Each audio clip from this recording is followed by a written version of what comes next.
This is WWE superstar Drew McIntyre, and you're listening to the WWE Podcast.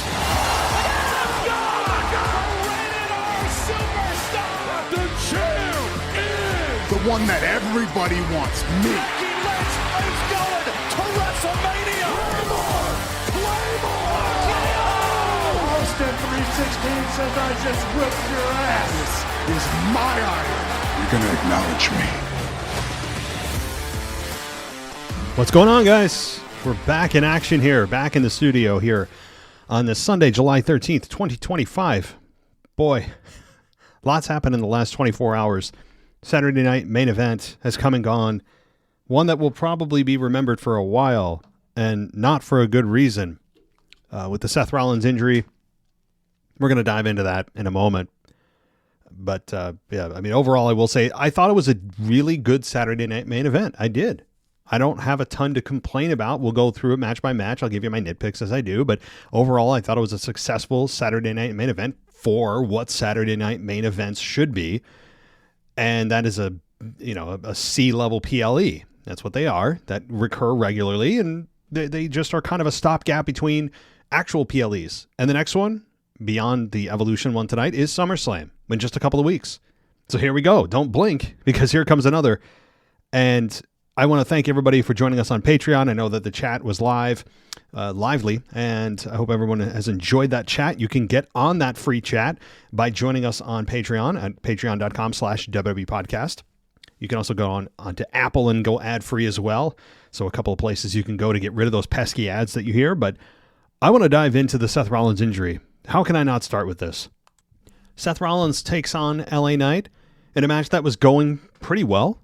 A match that I really thought that Seth Rollins was going to come away with the victory on. We'll never know, as the audible was called with LA Knight just hitting his finish, and they went home and LA Knight wins, but it doesn't mean anything. It's not about the LA Knight victory, which does, on a side note, suck for LA Knight. I mean, he was poised to potentially continue to work with Seth Rollins, maybe even be catapulted into the world title picture, or maybe even, dare I say, WWE Undisputed Championship picture.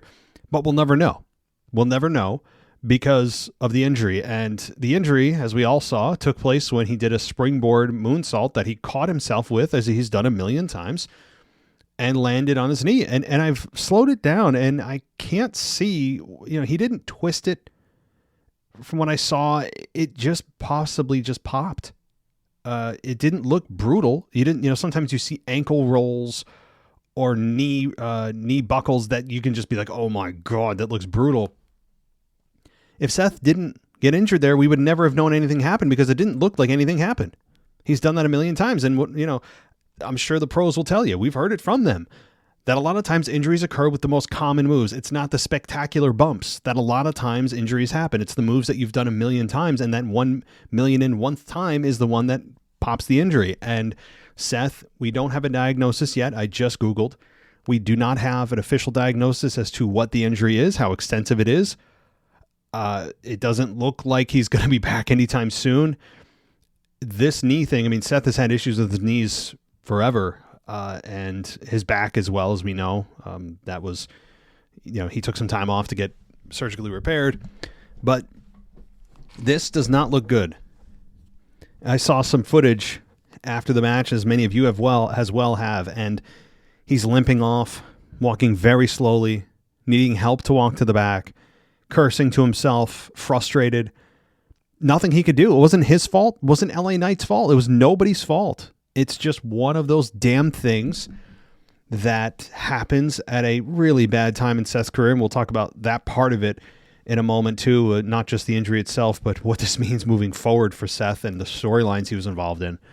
But Seth Rollins, very understandably, was angry in the moment, and anybody would be.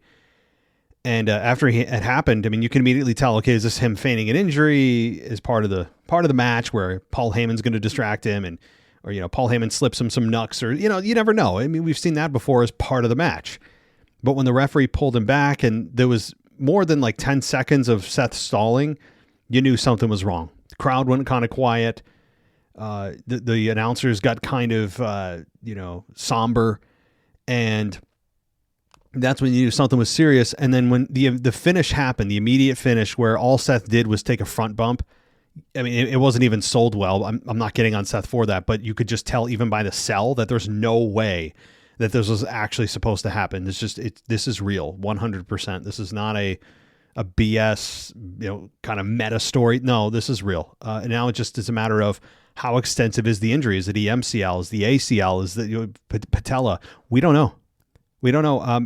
It seems like, again, on my very much outward non-doctor diagnosis, that it's going to be 6 months before we see Seth again. If we see him before WrestleMania, in my mind, it'll be a good thing. Again, I'm not a doctor, but based on just the knee injuries Seth has had, how long it takes to come back from, especially a torn MCL or whatever it may be, he could be looking at a minimum of 6 months. And if we get him back in time for the Rumble, it'll be great. I feel like I just said this with Liv Morgan, although Liv has a shoulder injury that, I mean, from what they've told us, it's 4 to 6 months, but who the hell knows? I mean, sometimes they give us a longer return timetable just so that when they bring them back early, it's more of a surprise. And so that's possible with Liv. I certainly expect Liv to be back before Seth. And again, there's not an official diagnosis. I'm sure he's sitting there in the MRI tube right now, or did earlier this morning, or did last night. And I'm sure he's getting doctor's opinions, maybe a second opinion, what the protocol is. And I feel for him, man. This instantly has turned him babyface. It's amazing how that happens because fans sympathize with him and they were really enjoying with what he was doing. And now it's a matter of, what happens next. Again, we'll talk about that in a second, but I just hope we see him in time for WrestleMania. I'm sure that's what he's thinking is, okay, can I get back in time for Rumble? That's what I would be thinking. Hey, okay, this sucks. Maybe I can go get repaired, surgery as quick as possible, get this thing rehabbed, and maybe be back in time for Rumble and Mania. That's what I would be, thinking about, and we'll see if that actually happens or what the diagnosis is. But it's not good. It can't be good. He was writhing in pain. Something popped. It was a tendon that clearly popped, a ligament that popped. Something really bad because he instantly reacted in pain. It wasn't a sell job. So certainly I'm sure all of us can say in unison, get well, Seth. It sucks for you on a personal level for sure. I mean, given the fact that Seth just turned heel not too long ago, he aligned himself with Paul Heyman, the greatest manager of all time, or advocate, or wise man, or in this case, the Oracle, which I love that. I love the Oracle. The Oracle is it's perfect. I love it. He can see into the future. I mean, it all just works. Very, very much a Matrix type of theme there, but I love that. And he was aligning himself and helping build new stars with Braun Breaker and Bronson Reed. They were on a damn roll as of late. He's also Mr. Money in the Bank. And there was so much going on there. And LA Knight helping LA Knight get pushed into that main event scene consistently. Now, what does it mean for all of them? Man, I don't know. There's obviously a lot of creative pivots. They love to use that word. I'm sure they're pivoting the hell out of themselves over the last 24 hours. The word pivot has probably been used more than any other word in WWE right now because they have a lot of storylines to rewrite, rejigger. Because Seth has and was the focal point of Monday Night Raw. He's Mr. Money in the Bank. He's aligned with the greatest manager of all time, helping build 2 new stars that were on the rise. It's horrible timing. Not that there's ever a great time, but damn. I don't know what they're going to do with Seth, and I'm sure I'll leave that to you guys to come up with some potential scenarios now that Seth is going to be out. Again, my guess is minimum of 6 months, maybe more. And that's again, my unofficial, completely pedestrian diagnosis when it comes to Seth's knee. So we'll see.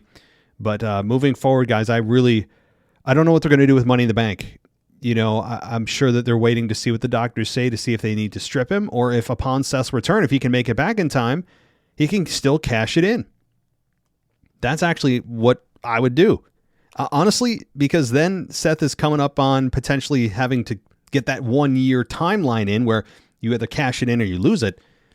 And upon Seth's return, the moment he returns, he becomes world champion. That's a very strong possibility given that he just won it. Even if it's 8 months, he could still pull it off in time, and just in time for WrestleMania, cash that thing in and become world champ. So that's certainly a possibility, but it does suck because this new heel character that he was also portraying was a lot of fun. And it was a lot of fun him just trying to find his new identity as a heel, and it just sucks. It sucks. I've said that enough, but all right. So that's the Seth latest Seth news. I don't have any diagnosis. It may be out by the time that I am done recording this, or by the time you listen. Perhaps there's more information on what the diagnosis is and when he's getting under the knife and everything else, but I'm sure we'll learn more on Monday Night Raw tomorrow night, because they'll give us likely a timetable. I'm sure they'll say 6 to 8 months, 8 to 12 months. They may give us just an extended period or out indefinitely if they don't know. But yeah, well, I'm sure we'll get a much bigger update officially from WWE tomorrow on Monday Night Raw. So damn, Seth. All right. So outside of that, we also had you know what? And I never thought I'd say this. I thought it was an enjoyable main event with Gunther and Goldberg from the perspective of what we thought we were going to get out of it. I mean, this was 5 Goldberg matches wrapped into one, because the match went 15 minutes. So it was about 5 minutes longer than I thought it would be. But it was cool to see. And look, I've not been a Goldberg fan. I've never been a guy that would go and cheer for Goldberg. I never have. Even during his heyday, I always looked at him as a Stone Cold knockoff.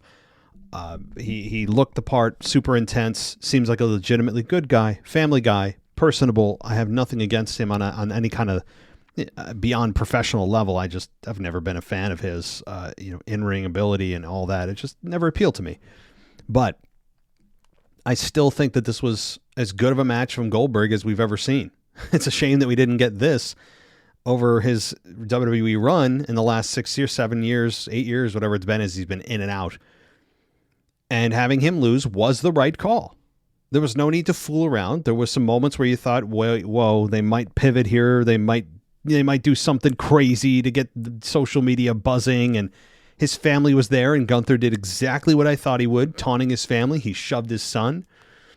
All of that. I think that Goldberg, again, showed some range in his maneuvers. I was worried when he got Gunther up for the jackhammer that he might injure him because of just Goldberg's history, and he's older, for God's sakes. He's nearly 60, which good for him. He's in the top 0.01% of 58-year-olds. I mean, I give the guy all the credit in the world for getting into that kind of shape, staying in that kind of shape.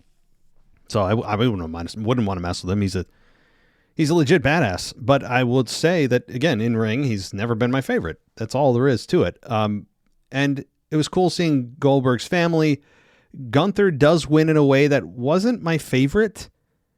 I don't know what it is with this sleeper hold. There's nothing wrong with a sleeper hold being used, okay? And I think it's something that has been pushed to the side for many, many years as a forgotten finish. It's been just used as a transition or just part of everyone's repertoire in the ring. And Gunther has rebranded it as a finish, but it's kind of a boring finish. And not that heels finishes need to be exciting. They're a heel. But it's kind of like for me when Undertaker adopted Hell's Gate. I've never been a fan of just those kinds of submission finishes. I don't know. It's not my thing. I'm more of the quick hitting stunner, sweet chin music, although that's gone by the wayside. That kind of finish has always been my favorite. But Goldberg loses here in a sleeper hold after Gunther kicks out of the jackhammer, and Gunther retains, as he should have. And then Goldberg gets on the mic and his retirement speech gets cut off. He has all of his friends and family in the ring. DDP shows up, heartfelt, talking about how, just respect and love each other and all the stuff that, is gushy, mushy stuff that I don't know. I don't need to hear from a wrestler, but it's his own speech. It's his own time, and he can say whatever he wants. And, it's cool to say that in 2025, we still saw a Goldberg match back from the Attitude Era days, 25 years later, a quarter of a century later, and Goldberg is able to still put again in his in his own kind of world, a serviceable match against, again, one of the world's best wrestlers in my mind is Gunther. But so I think that, thank you, Goldberg, for your contributions. I'm not sad that he's leaving from a professional standpoint, but at the same time, I can respect his ability. I can respect his drive. And it's cool to say, as a wrestling fan, you were still able to watch Goldberg wrestle in 2025 at a level that's not embarrassing. The good thing for him is he's never had a great level of work or range of maneuvers. So his, even if he aged, it's kind of like, well, his style was built to be aged. I mean, he already wrestled like he wasn't exactly the most versatile wrestler in the world. So having him age 25 years is kind of like him staying the same, because there's not much difference between 25 years ago, what he did, and 25 years ago, or 25 years later now. So Goldberg retains. That's good. And we can move on. I will say too, and this is just an observation, and maybe others pick this up as well. Gunther is putting on a little weight, and I don't care. It's just, to me, I'm not sitting here body shaming or whatever, whatever someone's going to be offended by. It's more of just an observation. I was looking at him, and I remember when he was huge in NXT and NXT UK, and looking at him, and they showed before and after pictures when he went through his transformation, and it was drastic. He dropped like 60 pounds or something crazy. And it looks like he's putting on weight again. It looks like he's put back on a good 10 to 20. And I mean, just an observation. I don't know if I like it or not. I prefer the Gunther that is a little bit more chiseled than the one that is a little bit more padded around the waist. But it's still, he's still one of the best workers. It's just an observation that I haven't noticed before. And maybe you guys have or haven't as well. But it looks like he's putting on some weight, and it is what it is. That's all. All right.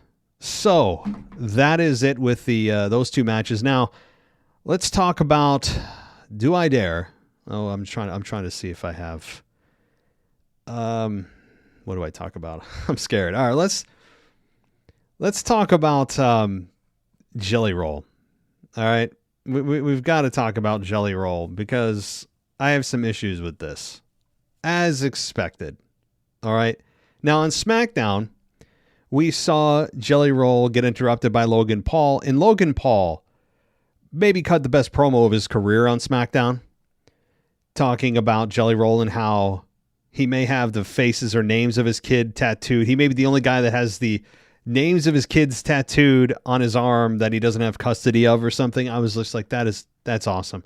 I mean, Logan Paul's really falling into his own from a personality perspective, and the fact that he was criticizing Jelly Roll for being a celebrity that's coming in, trying to basically ride the coattails of people who have been here. And obviously, and people somehow didn't get this. Some people I saw on X just didn't get this. That's the point of Logan Paul saying that. We all know Logan Paul is clearly being a hypocrite, because that's how a lot of people viewed him, as a guy that was a celebrity that just came in and rode the coattails of those that have already been here. And that's exactly how people viewed Logan Paul. And then he uses that to criticize Jelly Roll. And then obviously Jelly Roll, stands there, and he eventually gets the best of Logan Paul. I have issues with this again, because Jelly Roll, he's one of those celebrities that used to be the ones that WWE would bring in every so often. He's that brand of a celebrity that has no intention of actually taking any serious bumps, while making him look as good as possible against professionals in the ring. And when you look at the dichotomy the dynamic between Paul and Jelly Roll, Logan Paul would drop him so fast. They are the polar opposites of body type. Polar opposites. And I know a lot of people don't agree with me, but I think it's an objective fact. Logan Paul is a world-class athlete. He could run circles around Jelly Roll. All right? When your name is Jelly Roll, it doesn't exactly give you a ton of credibility. All right? I don't know what Jelly Roll's obsession is with WWE. I don't love his music. That doesn't help. He reminds me then again of these celebrities that would come in and make fools of the people that are already here, and how Logan Paul is just he's being grabbed by the hair by Jelly Roll and shoved to the ground like he's a rag doll. I don't like this at all. And Randy Orton coming to the defense of Jelly Roll. What? Why is Randy Orton defending Jelly Roll? Tell me exactly why. What is Randy Orton somehow this moral compass? He's the moral compass of SmackDown. I know they're throwing this match together. They're trying to get eyeballs on the product. I can appreciate that. I get it. They're a business. They're trying to get as many viewers, overlapping viewers as possible. Crossover audience. I get that. But man, it is just, this Jelly Roll crap, I don't need to see it. We all knew this tag team match is coming. It's official for SummerSlam. So now Randy Orton went from potentially winning the world championship, the undisputed championship, from John Cena, who did not make an appearance, nor did Roman Reigns at this event, but I don't think anyone really expected it, to now voluntarily teaming up with a guy and defending a guy that he's never defended before, is truly an outsider. He's truly an outsider. He has no business being in the ring, and Randy Orton's coming to his defense. This is ridiculous, and you're wasting Randy Orton on the second biggest PLE of the year by having him tagged with a guy that is, to say limited in the ring is being kind. I don't understand this outside of just, well, we eyeballs, gotta get eyeballs on the product. So that's what Randy Orton's doing, is essentially being a poster board for the company over the next 2 weeks, and then we can move the hell on. So, now Drew McIntyre, we'll get to that in a minute. All right, so this match, though, with Randy Orton and Drew McIntyre that opened the show went 8 minutes and 26 seconds with Randy Orton beating Drew McIntyre after an RKO. So I did not like the fact that Randy Orton won here, because I think Drew needed a victory to kind of get him on the board, get his career going here, get his momentum going. And Randy Orton winning, I guess, wasn't really the big story here. It's the fact that Drew McIntyre Claymore Jelly Roll, which was probably the best thing Drew McIntyre's ever done in his career. He Claymored Jelly Roll, and it looked awesome. And I'll credit Jelly Roll for, he sold it well, which, all you got to do is fall to the ground. So that's what he did, and he laid there, and he said, we had McIntyre screaming, that's what happens when you step in this ring, and now you're a target. Which is exactly right. He's exactly right. I mean, Drew should be applauded for this. I don't think people are going to boo Jelly Roll, but I think that Drew is my hero right now, at least in story. So, yeah, we get that whole Jelly Roll storyline that all of us have been looking forward to so much. And the match here with Randy and Drew was sadly short. It's only 8 minutes. Again, 8 minutes and 26 seconds. I was hoping it would be 16 minutes, at least double this. So, all right. Anyway, there was a Naked Gun logo in the middle of the ring. I don't know what this is. Are they remaking Naked Gun? Please tell me they're not. Naked Gun is a classic. There's no need to remake it. That's what Hollywood has been kind of relegated to. That's been their agenda. That's been their big plan to get back into relevancy and back into the success of the court of public opinion. But the fact that they're continuing to just remake stuff, the fact that they can't come up with anything original, is kind of a telltale sign that they're out of ideas. If they're truly remaking the Naked Gun, we've seen how many remakes and rehashes and reboots. This is what, the 7th Jurassic Park, for God's sakes, and Jurassic Park Rebirth. They're remaking, or they rebooted Superman with James Gunn, who has just completely politicized and neutered Superman. It's horrible. The movie itself, from what I understand, is, and I haven't seen it, so I can't actually say that the movie's bad. But I mean, it's hard to make a Superman movie bad because Superman is just an awesome character. It's one of the most iconic characters of all time, just in the world. And to have, from what I understand, the things that have been changed happen to Superman in the movie, and the vision for Superman in the movie has been totally just for lack of a better word, feminized. Is just, I mean, it's the opposite of Superman.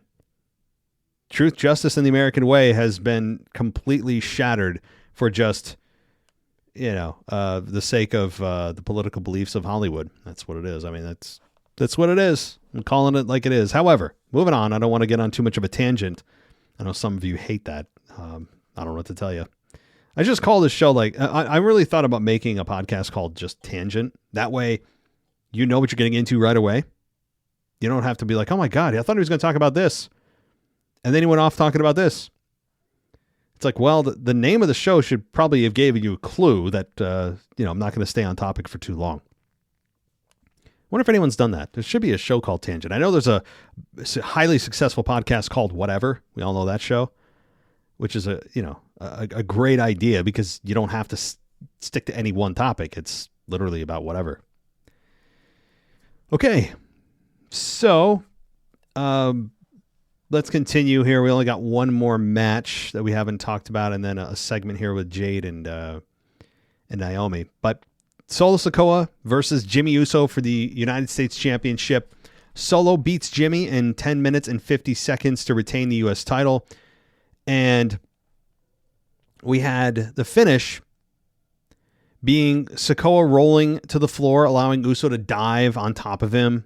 Tonga Loa and Mateo on the floor as well, and the fans were chanting Holy S because the audio went out. And then Tala Tonga missed a big boot, ate a super kick and a punt kick, and then the distraction allowed Sikoa to roll up Jimmy for the win, while Tala Tonga used his foot on Sikoa for extra support to hold Jimmy's shoulders to the mat.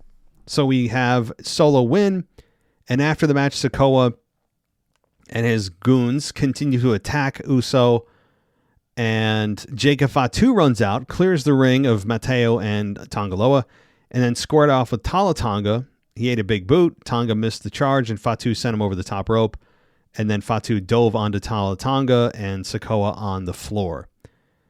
So, again, I mean, this is a finish that a lot of us expected, but it's the right one.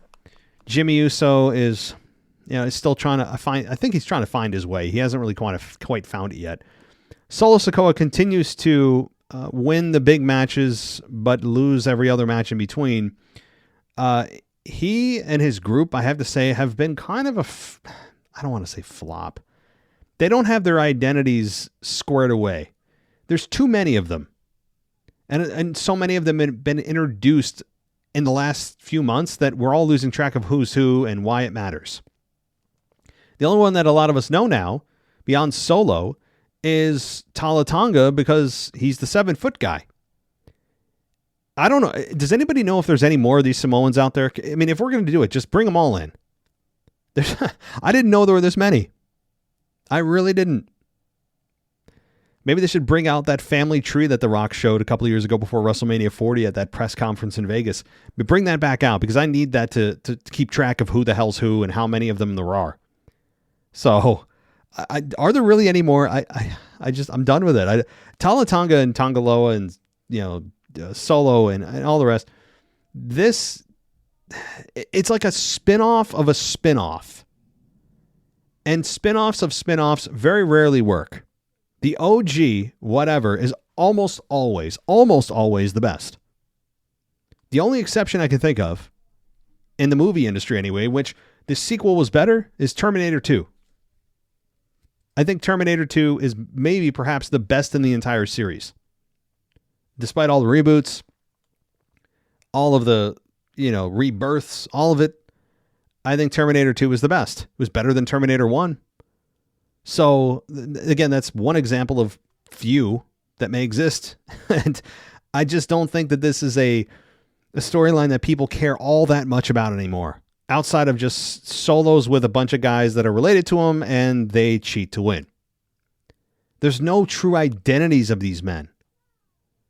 And I don't know if they're going to end up giving them any identities because they don't seem to be on that path. They're just a bunch of thugs that do the dirty work of Solo to help him keep the belt.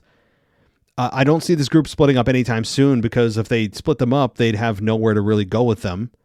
So they're trying to give them TV time in a group, and I get that. But I think people are tired of the spinoff of a spinoff. And it's, for me, it's time to dissolve this whole bloodline story just once and for all. But they're not going to do that, I don't think. But again, in a perfect world, I would do it. So then we have the one last thing that I didn't talk about here, which is Jade Cargill being shown in the crowd. Why the hell she's in the crowd?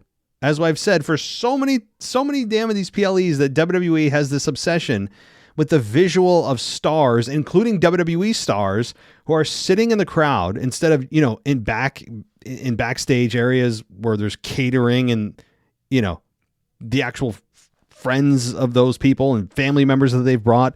They're deciding to voluntarily sit with the crowd. Stop it.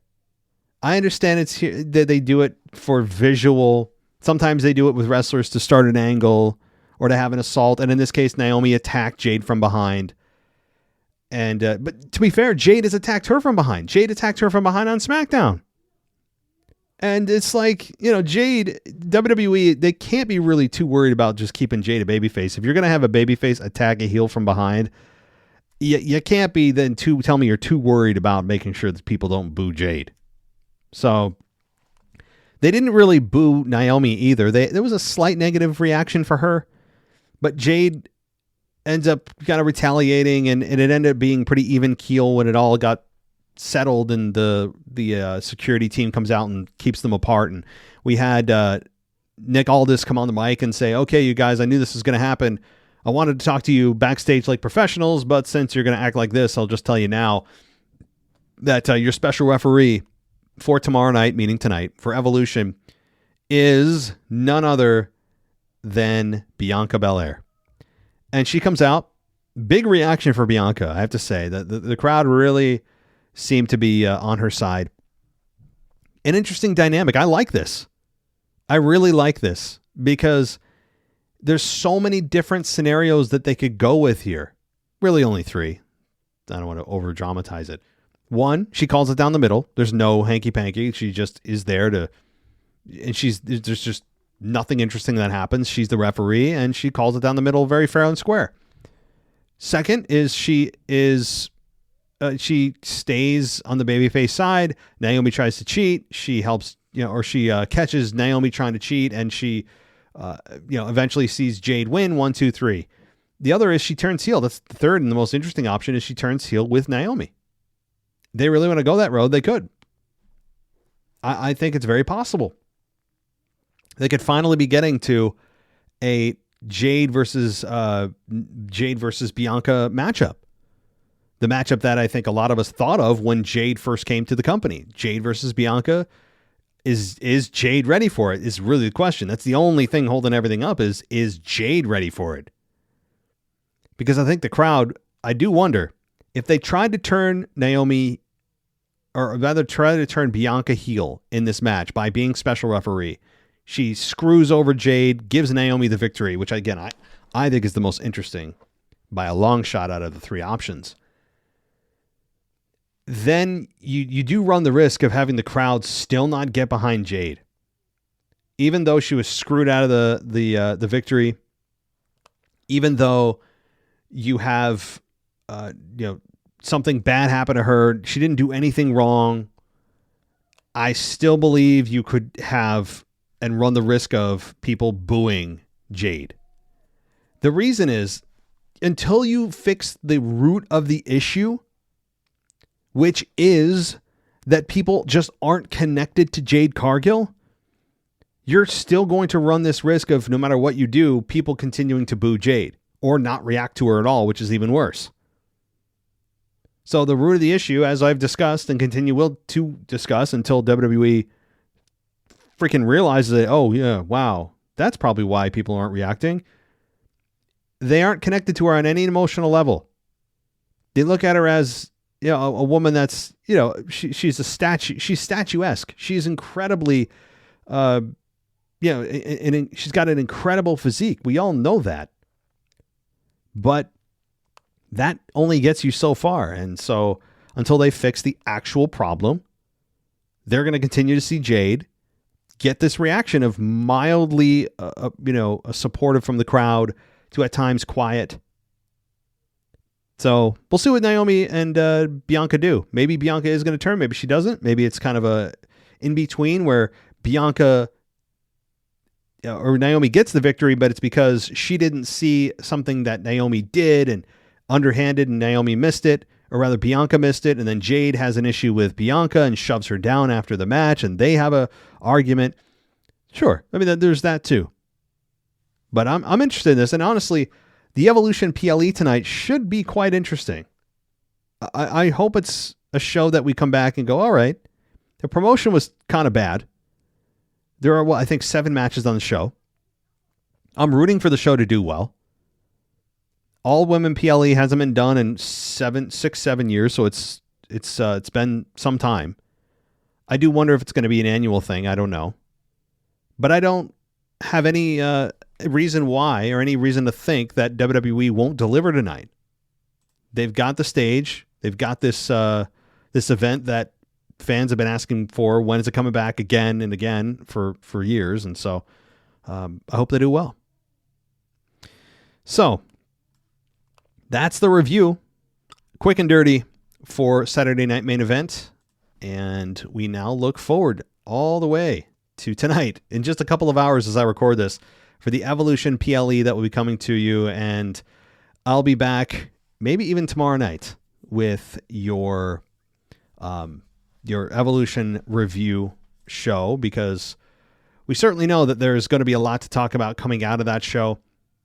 There can't not be with that many matches. But let's see if I have an email. I thought I had an email. I might not have. Maybe I don't. I thought somebody emailed me. Was it? Might have been in Patreon. Which, by the way, quick shout out to those that want to join me on Patreon. You can do that and get yourself an ad-free experience at patreon.com/WWE podcast. And that will get you an ad-free everything, as well as coming on the show if you go up high enough in tier, and the Discord chat that's available to those who are patrons only.